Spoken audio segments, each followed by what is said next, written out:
Update India TV, हर खबर सच्चाई की। कोसारा सोईट येथे रेती तस्कराचा जीवघेणा हल्ला, हल्लेखोरावर कठोर कारवाईची तयारी।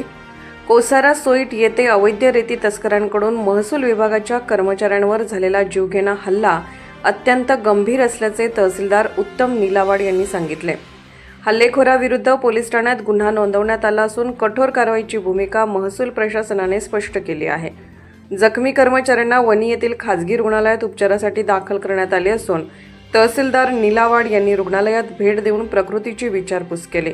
हल्लेखोरांना तातडीने अटक करून कडक कारवाई केली जाईल असा विश्वास पोलीस प्रशासनावर व्यक्त करताना विदर्भ उपसंपादक विनोद माहुरे, दिलीप पसारे आणि पोलीस पाटील यांनी ज्या पद्धतीने त्या संबंधित गावाच्या तलाठ्यांनी सांगितलं होतं की ज्या ठिकाणी अरुंद रस्ता आहे त्या ठिकाणी थोडे दगड टाका, पण ह्यांना त्या पकडण्याच्या नादामध्ये फास्ट गेले आणि दगड टाकण्याच्या ऐवजी वाहन उभा करावं ह्या उद्देशाने त्यांच्या अरुंद रस्त्यामध्ये त्यांची मोटरसायकल उभा केली आणि त्यांना उभा टाकण्यासाठीचा इशारा करून प्रयत्न करत होते। परंतु त्या निर्दयी ट्रॅक्टर धारकांनी अरुंद रस्त्यामध्ये त्या वाहनाला च्या बाजूने जायच्या उद्देशाने त्यांनी वाहनाला कट मारले आणि कट मारून गाडीला धक्का दिला आणि गाडीला धक्का दिल्याच्या नंतर तो धक्का त्या वाहनाच्या पुढल्या टायरचा धक्का त्या पोलीस पाटलाला लागला आणि दिलीप पसारेला पण लागला। ते खाली पडले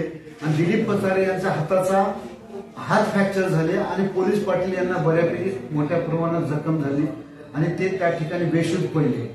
जवळपास 5 ते 10 मिनिटांमध्ये कोसारा गावाचे तलाठी त्यांच्यापाशी पोहोचले आणि त्यांना त्या जखमी अवस्थेत पाहून त्यांना लगेच त्यांच्या गाडीमध्ये टाकलं आणि गाडीमध्ये टाकून त्यांनी लगेच पुढील औषध उपचारासाठी त्यांना वणीला घेऊन गेले। प्रथमतः त्यांनी वणी येथील शासकीय रुग्णालयामध्ये त्यांना दाखवलं। तिथं दाखवले तिथल्या डॉक्टरने त्यांना सांगितलं की त्यांना बाहेर चांगल्या ठिकाणी द्यावं लागेल असं सांगितलं।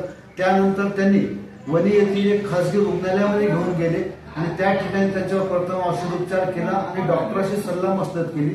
सल्लामसलत केल्याच्या नंतर डॉक्टरांनी त्यांना सांगितलं की परिस्थिती आवाक्याच्या बाहेर नाहीये, आपण या ठिकाणी औषधोपचार करून त्यांना दुरुस्त करू शकतो असं सांगितल्यामुळे त्यांनी त्या ठिकाणी त्यांना ऍडमिट केलं आणि त्यांनी त्या मला वाटतं प्रत्येक कावडे यांच्या हॉस्पिटलमध्ये ऍडमिट केलं आणि दुसरा तलाठी त्यांनी म्हणजे पूर्ण इलाज चालू असेपर्यंत त्या ठिकाणी थांबले।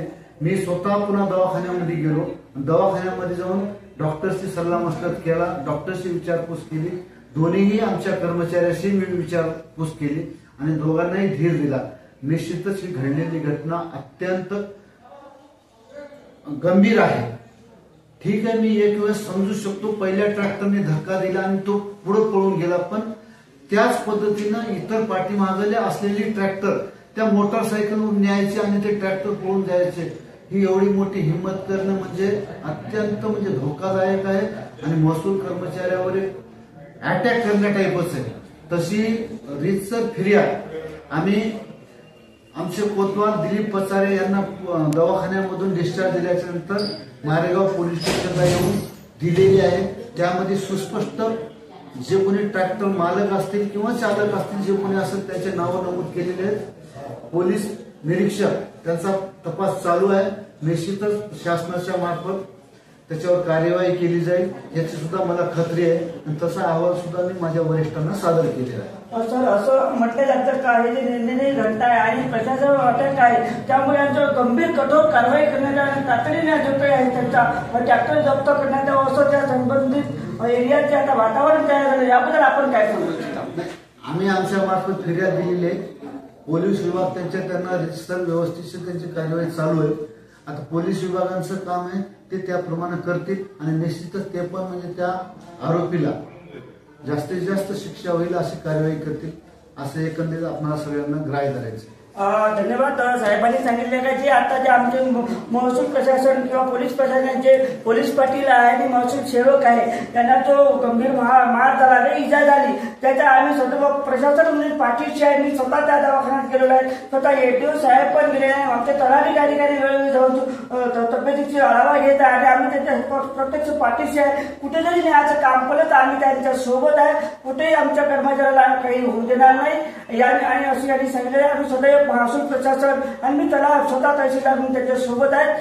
साहेबांनी सांगितलेलं अपडेट इंडिया विदर्भ संपादक विनोद भावरे सह राऊत सर.